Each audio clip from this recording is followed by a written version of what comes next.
Good morning, everybody. Thank you, Dr. Priya, for having me in your IC.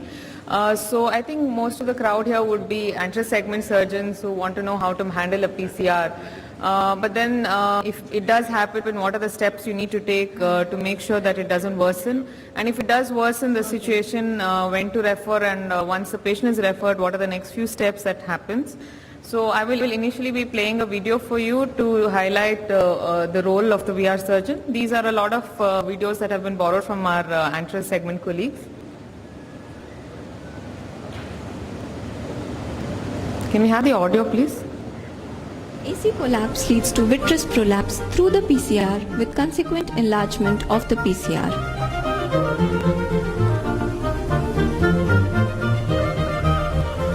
Do not withdraw the phaco probe on seeing a PCR. Keep irrigation on. Shut off phaco power.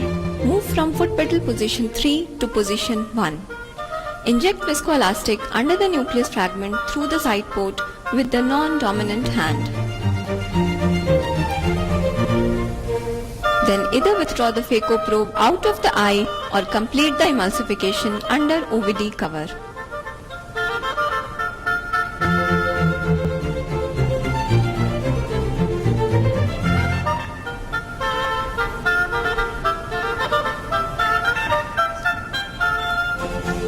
Second important thing to not do after PCR is do not fish in the vitreous cavity for nucleus fragments.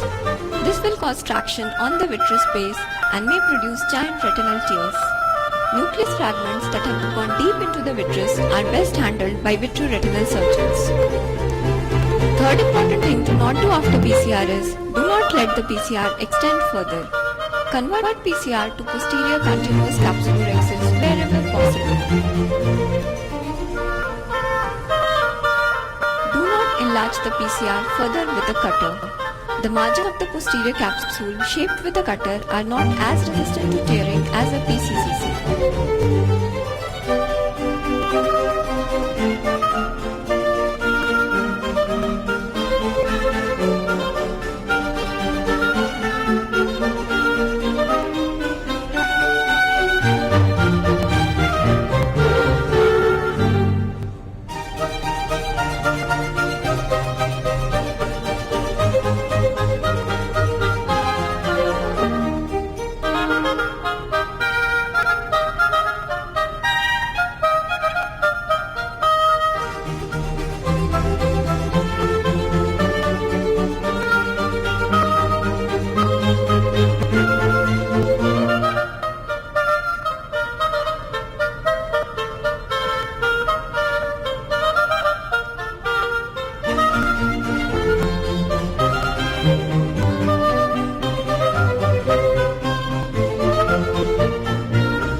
The fourth important thing to not do after PCR is do not perform anterior vitrectomy with coaxial cutters. Always use bimanual anterior vitrectomy with the irrigation handpiece separated from the aspiration cutting handpiece. The irrigation in a coaxial cutter being very close to the cutter causes hydration of the vitreous with further prolapse and enlargement of the PCR. The fifth important thing not to do is do not perform vitrectomy with leaking wounds. Vitrectomy cutter should only go through the paracentesis, not through the phaco wound. Vitreous will prolapse out from around the cutter. The flow of fluid should be linear from the irrigation port coming in through one side port into the vitrectomy cutter coming in through the other side port. The sixth important thing to not do after PCR is do not use inappropriate parameters for vitrectomy. Vacuum should be kept low at 100 to 150 mm of mercury. Aspiration flow rate should be below 10 to 15 cc per minute. Bottle height should be kept low at 40 to 50 centimeters. Cut rate should be highest of 1500 to 4000 cuts per minute in modern phaco machines. The sequence of the foot pedal should be set to irrigation, cut, aspiration. So the cutter is on before the vacuum comes on. The vitreous strand is cut as soon as it comes to the vitrectomy port, thereby minimizing traction on the vitreous base. The seventh important thing to not do after PCR is do not forget to check for vitreous strands in the AC and wound by injecting dilute preservative-free triamcinolone.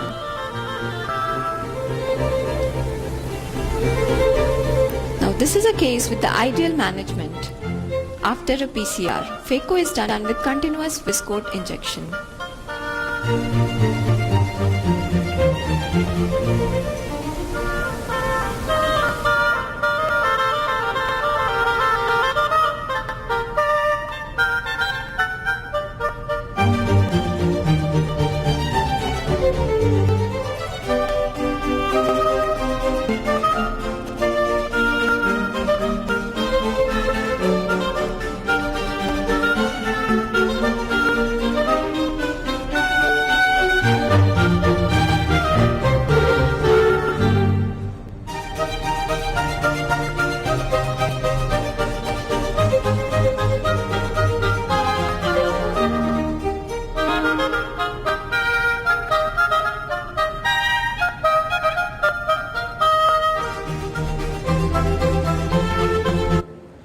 So now these are the steps that we are not supposed to do, but if the lens or the IOL does go into the vitreous, then what are the next few steps? So this is how it would appear with either the lens or the IOL. This is a particular time when you stop the surgery and preferably refer the patient immediately to a VR surgeon, who will then assess the hardness of the lens matter to decide what should be the next course of action and the urgency with which the intervention is required. So the initial examination here would be to look for the cataract wound and see if there's any leakage. Like already mentioned, the surgery should not be done if the wound is leaking. That should be taken care of. Look for the corneal clarity, because corneal clarity is of utmost importance when we are doing a posterior segment surgery. AC reaction as well, and look for the intraocular pressure. Try to lower it if required.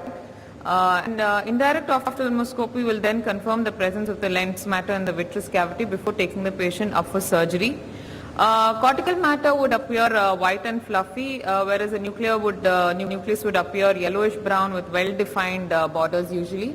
Also important here to look for any peripheral retinal tears, retinal detachment or choroidal detachment, especially if an attempt has been made to fish the lens fragments out from the anterior segment. Direct visualization of the fundus may not always be possible because of corneal haze or of severe AC reaction, or sometimes lens matter in the pupillary area, or some associated vitreous hemorrhage if some sort of pull has been done. So then it is preferable to do an ultrasound which will show an hyperechoic with some sort of acoustic shadowing there, and there will be mobility with ocular movement. This is how it would appear on B-scan.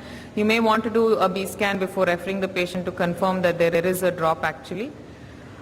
Here the indications for the posterior segment surgery are important because the complications of a dropped nucleus include raised IOP, inflammation, uveitis, corneal edema, decompensation, cystoid macular edema can be caused, and a retinal detachment as well.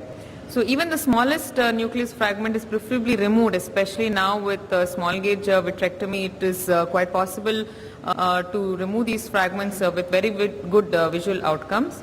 Of course, if there's a very small cortical matter and the inflammation is not very significant, it can sometimes be managed conservatively. Timing of surgery is very important. If there's adequate corneal clarity, then it should not be delayed, the surgery. But if the cornea is hazy, then the surgery can be deferred for a while. Delaying it by 2 to 3 weeks should not really cause any damage as long as the inflammation and the IOP are well controlled. And those eyes with retinal tears, retinal detachment or uncontrolled IOP or very severe inflammation may sometimes require an early intervention, especially in cases like this when an IOL has been dropped and it's been tried to fish out and there are a lot of retinal damage with the retinal tear, hemorrhage and retinal detachment. So basically the VR surgeon will be the one to do the pars plana vitrectomy to remove the retained lens matters. Also sometime intraocular lens management can be handled by the posterior segment surgeon, and associated complications especially will need to be taken care of by a VR surgeon. Vitrectomy, one of the ports here may need to be enlarged in case a fragmentome is used. The lens matter retained under the iris within the lens capsule also should be removed and not left behind. Care should be taken here not to damage the capsule in case you want to facilitate a further IOL implantation. But if the IOL has already been implanted, then a cortical matter surrounding it should be removed besides the one in the posterior segment. Pupils sometimes will need to be dilated either using mechanical stretching or pupil expansion devices. Here, wide-angle viewing systems definitely help because a lot of peripheral damage could be present secondary to the surgical intervention in form of retinal tears and breaks in the periphery. So then, wide-angle viewing systems become very helpful. If lens fragments are there, small ones, they can sometimes be removed with a cutter, or if it's just cortical matter with suction. Larger fragments will require a phagofragmentome, which is similar to a phago probe, but it has no infusion sleeve and it has a longer needle length. 20 gauge and 23 gauge are available.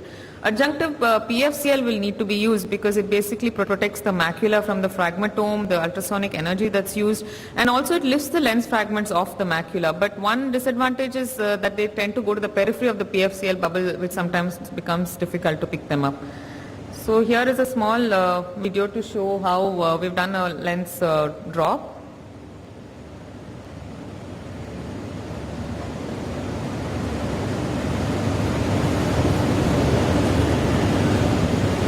So initially the vitrectomy is done with the vitrectomy probe, and subsequently use the frag to remove the nucleus, because that is sometimes very hard. So the ultrasonic energy will vary. Try to keep it as low as possible. And there's a very high chance that the nucleus fragments will splutter. Care needs to be taken when you're picking up the fragments again to not to damage the retina. IOL management depends on the timing again. If there's adequate support, you can put it in the bag or sulcus at the same time, or if it's inadequate, scleral fixated or glued IOL at the same sitting or subsequently, if in case there's corneal edema or detachment or hemorrhage. Dislocated IOL with retained lens matter has to be handled. IOL is tackled ideally after the removal of the dropped lens matter and either is repositioned or explanted. It can be lifted with a retinal pick forceps and brought into the AC as well. 3-piece IOLs, if there's adequate capsular support, manipulated into the sulcus. If the capsular support is inadequate, again may be glued or fixated. Single-piece IOLs or IOLs with broken haptics or plate haptics should be explanted and replaced with an appropriate IOL. A good percentage of patients obtain 6/9 or better visual acuity after pars plana vitrectomy. Improved surgical techniques and instrumentation have increased the safety and visual outcomes of this procedure. Thank you very much.